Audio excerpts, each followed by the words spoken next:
Love in the Library by Maggie Tokuda-Hall.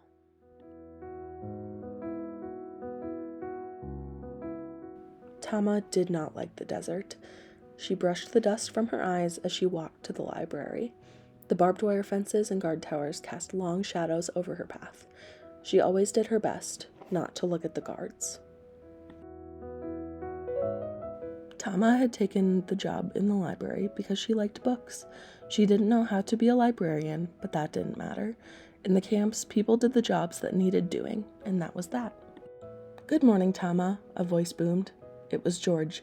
Like every other day, George was waiting at the door for Tama with a stack of books he'd checked out the day before. "Good morning, George," Tama replied. He waited for her to unlock the library, and then he followed her inside. Tama and George had been in Minidoka for a year already. She should have graduated college the previous summer, but instead, Tama was here. All the Japanese Americans from the West Coast were in prison camps like Minidoka. Elderly people, children, babies. It didn't matter who you were, just what you were.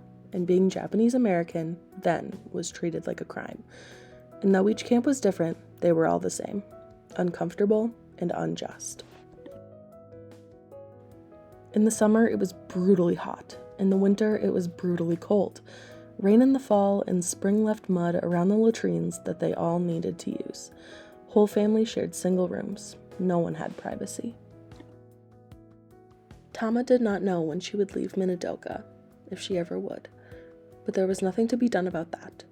So she worked in the library and watched as each day passed her by. Some days, many people would come to the library and borrow something to read. Other days, especially if it snowed, hardly anyone would brave the cold for a book. But most days were the same. Tama kept her eyes down and tried not to think about the life she used to have. There was a word that described this. Tama knew. Constant.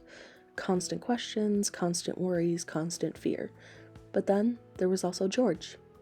George and his big smile were constant.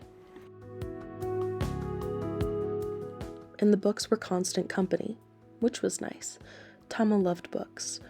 Caught in their pages were worlds bursting with color and light, love and fairness. Pressed between the covers were words that planted seeds in the garden of Tama's mind. How magical that even in Minidoka, such a small little library could fit so much inside of its four walls. Tama kept a word for that too, nestled close to her heart. "Miraculous," she whispered. "What was that?" asked George. His voice was so big it barely fit in the library. Tama blushed. Then she held up her finger to remind him of the rules. They were in a library after all. George just went on grinning at her. Tama wanted to smile back. She tried to focus on the things that made her smile. The boys outside, hollering and cheering as they played baseball, the books and the smell of their pages. But she could not make herself smile. She sighed. "What's wrong?" George asked. "Nothing, or everything," Tama said. She did not need to tell him what she meant. He knew. Everyone in Minidoka knew. "I try not to complain. I know this isn't fair, but I also know there's nothing to be done. I try not to be afraid, but I'm just so... But she could not think of a word that was right. She was scared and sad and confused and frustrated and lonely and hopeful. Maybe there was no word that fit. Maybe, for the first time in her life, there was no single word that she could hold in her heart to help her understand. And that thought was so sad to Tama, so upsetting, that she felt the hot prickle of tears behind her eyes. "Hey," George said, and for once his voice was small and soft. "There's a word for that, you know." "There is?" Hope bubbled big and bold in Tama's heart. "Human," George said. He smiled his big smile, and Tama smiled back. She wiped her eyes. She held the word close to her heart and felt less alone than she had only a moment before.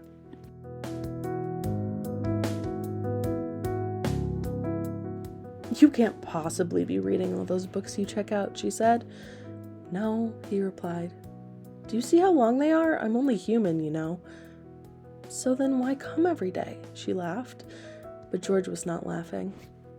And then for the first time she saw him, really saw George and saw what he held close to his heart.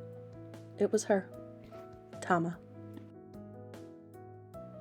They were married, Tama and George, and their first son was born in Minidoka. They hoped for the best.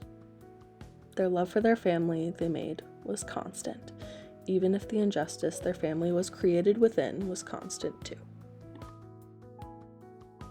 To fall in love is already a gift, but to fall in love in a place like Minidoka, a place built to make people feel like they weren't human, that was miraculous. That was humans doing what humans do best. The miracle is in us, Tama wrote in her journal, as long as we believe in change, in beauty, in hope. That miracle is hard to find sometimes, but it is in all of us. Love in the Library tells the true story of George and Tama Tokuda. Let's take a look back at the history behind it. Camps like Minidoka, the one in Love in the Library, were started in the early 1940s after Japan attacked Pearl Harbor, a military base in Hawaii, on December 7, 1941. 2,403 people were killed in this attack.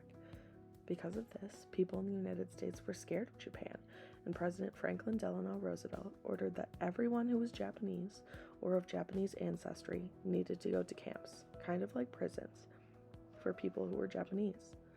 Over 120,000 Japanese Americans were forced to go to these camps, and they lost their jobs, their homes, their pets, and much more. They didn't have much time to get ready to leave, and they couldn't take much with them. These people weren't the reason behind why Pearl Harbor was attacked. They were the victims of racism in America because they looked like the people that had attacked Pearl Harbor. These people were not evil. They were normal people just like you and me, and they were not to blame. Love in the Library is a true story. George and Tama are the grandparents of Maggie Tokuda-Hall, the author of this book. The words, "The miracle is in all of us," came straight from one of Tama's journals. She was really the librarian at Minidoka, where she met George. While the Japanese internment camps closed long ago, that doesn't mean that the discrimination against Asian people in America has gone away. In fact, in 2020, Asian hate crimes increased in America by 150%. People are still racist, discriminating, and hurting others because of who they are. Pause the video now to look at the discussion questions and talk about it with the people around you.